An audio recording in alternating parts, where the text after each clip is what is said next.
ಮುಗಿತಾನೆ ಇಲ್ಲ. 24ಕ್ಕೆ ಮತ್ತೆ ಹೈಕೋರ್ಟ್ನಲ್ಲಿ ವಿಚಾರಣೆ ಇದೆ. ಅದಕ್ಕೆ ಯಾವುದೇ ಕಾರಣಕ್ಕೂ RSS ಪಥಸಂಚಲನ ಮಾಡಬಾರ್ದು ಅನ್ನುವಂತಹ ಕಾರಣಕ್ಕಾಗಿ ಸಾಕಷ್ಟು ಬೇರೆ ಬೇರೆ ರೀತಿಯಲ್ಲಿ ವಿಘ್ನಗಳ ತರೋ ಪ್ರಯತ್ನ ನಡೀತಾ ಇದೆ ಅಂತ ಆರೋಪ. ನೋಡಿ, ಒಂದು ಸರ್ಕಾರದಲ್ಲಿ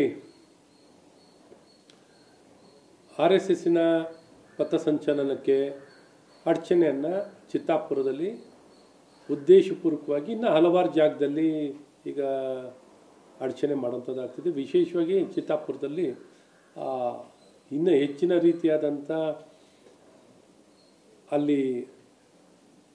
ಅಲ್ಲಿನ ಚುನಾಯಿತ ಪ್ರತಿನಿಧಿ, ಶಾಸಕರು, ಸನ್ಮಾನ್ಯ ಸಚಿವರಾಗಿರುವಂಥ ಪ್ರಿಯಾಂಕ್ ಖರ್ಗೆ ಅವರು ವಿಶೇಷ ಕಾಳಜಿಯನ್ನು ವಹಿಸಿ ಹೇಗಾರ ಮಾಡಿ ಪಥಸಂಚಲನವನ್ನು ನಿಲ್ಲಿಸಬೇಕು, ಅಡಚಣೆ ಮಾಡಬೇಕು ಅನ್ನುವಂಥ ಪ್ರಯತ್ನವನ್ನು ಅವರ ಒಂದು ಸ್ಥಾನದ ಮೂಲಕ ಸರ್ಕಾರದಲ್ಲಿ ಒತ್ತಡವನ್ನು ಏರಿ ಈ ಪ್ರಯತ್ನವನ್ನು ಮಾಡ್ತಿದ್ದಾರೆ.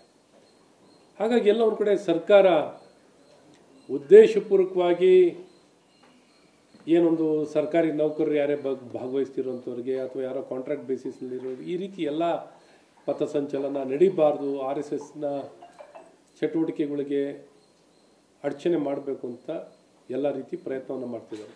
ಹಾಗಾಗಿ ಸರ್ಕಾರ ಒಂದು ಕಡೆ ಮುಖ್ಯಮಂತ್ರಿಯವರು ನಾವೇನಿಲ್ಲ RSS ವಿರುದ್ಧವಾಗಿಲ್ಲ, ನಾವು RSSಗೆ ಇನ್ನೂ ತೊಂದರೆ ಕೊಡ್ತಿಲ್ಲ ಅಂತ ಹೇಳ್ತಾರೆ. ಆದರೆ ಸರ್ಕಾರದಲ್ಲಿ ಎಲ್ಲ ರೀತಿಯಾದಂಥ ಅಧಿಕಾರ ದುರ್ಬಳಕೆಯನ್ನು ಮಾಡಿಕೊಂಡು ಅಡಚಣೆ ಮಾಡುವಂಥದ್ದು ಆಗ್ತಿದೆ. ಹಾಗಾಗಿ ಇವತ್ತೆಲ್ಲ ಒಂದು ಕಡೆ ಸರ್ಕಾರದಿಂದ ನಮಗೆ ನ್ಯಾಯ ಸಿಗ್ತಿಲ್ಲ. ಹಾಗಾಗಿ ನ್ಯಾಯಾಲಯದ ಮೊರೆ ಹೋಗುವಂಥದ್ದಾಗ್ತಿದೆ. ಖಂಡಿತ ನ್ಯಾಯಾಲಯದಲ್ಲಿ ಈ ಎಲ್ಲ ಅಧಿಕಾರ ದುರ್ಬಳಕೆ ಉದ್ದೇಶಪೂರ್ವಕವಾಗಿ ಭಾಳ ಇಟ್ಕೊಳ್ಳುವಂಥದ್ದಿದೆ. ಅಕ್ಟೋಬರ್ 19ನೇ ತಾರೀಕು ಕಾರ್ಯಕ್ರಮ ಮಾಡೋಕ್ಕೆ ಹೋದಾಗ ಆಗ ಸ್ವಯಂ ಪ್ರೇರಿತರಾಗಿ ಪ್ರಿಯಾಂಕ್ ಖರ್ಗೆ ಅವರು ಹೇಳ್ತಿದ್ದಾರೆ, ನಾನೇ ಪ್ರಾಯೋಜಕತೆ ಕೊಟ್ಟು ಅದೇ ದಿನಾಂಕ ಮಾಡಿಸ್ತೀನಿ. ಈಗ ನವಂಬರ್ 2ನೇ ತಾರೀಕು ಮಾಡ್ತಾರೆ ಅಂದರೆ ಆವತ್ತೇ ನಾವು ಮಾಡ್ತೀವಿ. ಈ ರೀತಿ ಬೇಕು ಅಂತಲೇ ಆ ದಿನ ಯಾವತ್ತು RSS ಮಾಡ್ತಾರೋ ಕಾರ್ಯಕ್ರಮ ಅವತ್ತೇ ಇವರು ಕಾರ್ಯಕ್ರಮ ಮಾಡುವಂಥ ಪ್ರಯತ್ನವನ್ನು ಮಾಡ್ಸೋಕೆ ಹೋಗ್ತಿದ್ದಾರೆ. ಹಾಗಾಗಿ ಇದೆಲ್ಲ ನ್ಯಾಯಾಲಯದಲ್ಲಿ ಗಮನ ಇಟ್ಕೊಂಡು ಸರ್ಕಾರ ಯಾವತ್ತು ಯಾವ ದಿನಾಂಕ ಮಾಡಲಿಕ್ಕಾಗಲ್ಲ ಅಂತ ತಿರಸ್ಕಾರ ಮಾಡಿದರು. ಆಯಿತು, ಬೇರೆ ದಿನಾಂಕ ಕೊಟ್ಟರು. ಸೊ ಈ ರೀತಿ ಎಲ್ಲದಕ್ಕೂ ಸಹಕಾರವನ್ನು ಕೊಟ್ಟು ಇವತ್ತಿನ RSSನ ಪಥಸಂಚಲನದಲ್ಲಿ ಭಾಗವಹಿಸಿರುವಂಥ ವ್ಯಕ್ತಿಗಳು ನ್ಯಾಯಾಲಯದ ಮೊರೆ ಹೋಗಿ ಈ ರೀತಿ ನ್ಯಾಯಾಲಯದ ಮುಂದೆ ಏನು ಅರ್ಜಿಯನ್ನು ಹಾಕಿದ್ದಾರೆ. ಹಾಗಾಗಿ ನ್ಯಾಯಾಲಯ ಇದ್ರ ಬಗ್ಗೆ ಗಮನ ವಹಿಸಿ ಸೂಕ್ತ ನ್ಯಾಯ ಕೊಡುವಂಥದ್ದು, ಸೂಕ್ತ ಕ್ರಮ ತಗೊಳ್ಳುವಂಥದ್ದು ಆಗುತ್ತೆ ಅನ್ನುವಂಥ ವಿಶ್ವಾಸ ನನಗಿದೆ. ಹಾಗಾಗಿ ಸರ್ಕಾರದ ಈ ಅಧಿಕಾರ ದುರ್ಬಳಕೆಗೆ ಎಲ್ಲ ಒಂದು ಕಡೆ ಕಡಿವಾಣ ಆಗುತ್ತೆ ಅನ್ನುವಂಥ ವಿಶ್ವಾಸ ಇದೆ. ಸರ್, RSS ರಿಜಿಸ್ಟರ್ ಆಗಿದ್ರೆ ಆ ದಾಖಲೆಯನ್ನು ನನ್ನ ಮೇಲೆ ಬಂದು ಎಸಲಿ ಅಂತ ಪ್ರಿಯಾಂಕ್ ಖರ್ಗೆ ಅವರಿಗೆ ಹೇಳಿದ್ದಾರೆ. ಇವ್ರ ಮೇಲೆ ಎಸೆಯೋಕ್ಕೇನು ಇವ್ರು ಎಸೆಯೋಕ್ಕೂ ಇಲ್ಲ. ಎಲ್ಲ ಸಂಸ್ಥೆಗಳು ಏನು ರಿಜಿಸ್ಟರ್ ಆಗಬೇಕು ಅಂತ ಎಲ್ಲೂ ಇಲ್ಲ. ಪ್ರತಿಯೊಬ್ಬ ವ್ಯಕ್ತಿಗೆ ಒಂದು ಉದ್ದೇಶದಲ್ಲಿ ಒಂದು ಸ್ಪಷ್ಟ ಸಂದೇಶವನ್ನು ಕಾನೂನಾತ್ಮಕವಾಗಿ, ಸಂವಿಧಾನಾತ್ಮಕವಾಗಿ, ಪ್ರಜಾಪ್ರಭುತ್ವದಲ್ಲಿ ತಮ್ಮ ಚಟುವಟಿಕೆಯನ್ನು ಮಾಡಲಿಕ್ಕೆ ಸ್ವಾತಂತ್ರ್ಯ ಇದೆ. ಸನ್ಮಾನ್ಯರೇ, ನಿಮಗೇನು ಎಲ್ಲಿದ್ದೀರೋ ಏನು ತಿಳ್ಕೊಂಡಿದ್ದೀರೋ ಗೊತ್ತಿಲ್ಲ. ಕಾನೂನಿನ ಮತ್ತು ಸಂವಿಧಾನದ ಆಶಯಗಳು, ಸ್ವಾತಂತ್ರ್ಯ ಇದೆ, ಅಧಿಕಾರ ಇದೆ.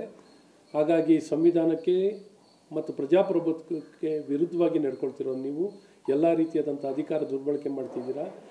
ರಿಜಿಸ್ಟ್ರ್ ಸಂಸ್ಥೆನೇ ಆಗಿರಬೇಕು ಅಂತ ಏನೂ ಇಲ್ಲ. ಸ್ವಯಂ ಸೇವಾ ಸಂಘಟನೆ ಅನ್ನುವಂಥದ್ದು, ಸ್ವಯಂ ಸೇವಕ ಸಂಘ ಅನ್ನುವಂಥದ್ದು ಎಲ್ಲರ ಒಂದು ಮಹದಾಸೆ, ರಾಷ್ಟ್ರ ನಿರ್ಮಾಣವನ್ನು ಸ್ವಯಂ ಪ್ರೇರಿತರಾಗಿ ಭಾಗವಹಿಸಿ ರಾಷ್ಟ್ರದ ಏಳಿಗೆಗಾಗಿ ಸಾಮಾಜಿಕವಾಗಿಯೂ, ಧಾರ್ಮಿಕವಾಗಿಯೂ ಮತ್ತು ಸಾಂಸ್ಕೃತಿಕವಾಗಿ ಎಲ್ಲ ರೀತಿಯಾದಂಥ ಶೈಕ್ಷಣಿಕವಾಗಿಯೂ ಜನರನ್ನು ರಾಷ್ಟ್ರ ನಿರ್ಮಾಣದಲ್ಲಿ ತೊಡಗಿಸುವಂಥ ಪ್ರಯತ್ನವನ್ನು ಮಾಡ್ತಿರುವಂಥದ್ದಿದೆ. ಹಾಗಾಗಿ RSS ಎನ್ನುವಂಥದ್ದು ಜವಾಹರ್ಲಾಲ್ ನೆಹರು ಅವರೇ ಹೇಳಿದ್ದಾರೆ, ಇಂದಿರಾ ಗಾಂಧಿಯವರೇ ಸ್ವತಃ ಭಾಗವಹಿಸಿದ್ದಾರೆ. ನಿಮ್ಮ ಕಾಂಗ್ರೆಸ್ನ ಹಲವಾರು, ಪ್ರಣಬ್ ಮುಖರ್ಜಿಯವರಿಂದ ಹಿಡಿದು ಹಲವಾರು ಗಣ್ಯಮಾನ್ಯರು ಎಲ್ಲರೂ ಭಾಗವಹಿಸಿದ್ದಾರೆ. ನಿಮ್ಮ ಉಪಮುಖ್ಯಮಂತ್ರಿಯವರು ಸಹ RSS ಗೀತೆಯನ್ನು ಸದನದಲ್ಲಿ ಹಾಡಿರುವಂಥದ್ದಿದೆ. ಇಂಥವ್ರು ನಿಮ್ಮಲ್ಲಿ ನೂರಾರು ಜನ ಇದ್ದೀರಾ, ಸಾವಿರಾರು ಜನ ಇದ್ದಾರೆ. ಹಾಗಾಗಿ RSS ಬಗ್ಗೆ ಕಾನೂನು ಇನ್ನೊಂದು ಮತ್ತೊಂದು ಯಾವುದೂ ಕಾನೂನು ವಿರುದ್ಧವಾಗಿ ಒಂದು ಎಳ್ಳಷ್ಟು ಇಲ್ಲ ಅನ್ನೋಂಥದ್ದನ್ನು ಭಾಳ ಸ್ಪಷ್ಟವಾಗಿ ಹೇಳೋಕ್ಕೆ ಇಷ್ಟಪಡ್ತೀನಿ. ಅದಕ್ಕೆ ಸ್ವಾತಂತ್ರ್ಯ ಇದೆ. ಅದನ್ನು ನಿಮ್ಗೆ ಅರ್ಥ ಮಾಡ್ಕೊಳ್ಳದೆ ನಿಮಗೆ ಮನ ಬಂದಂತೆ ನಡ್ಕೊಳ್ತಾ ಇದ್ದೀರಾ. ಒಂದು ಸ್ವಲ್ಪನಾರ ಜವಾಬ್ದಾರಿಯುತವಾಗಿ ನಡ್ಕೊಳ್ಳಿ ಅಂತ.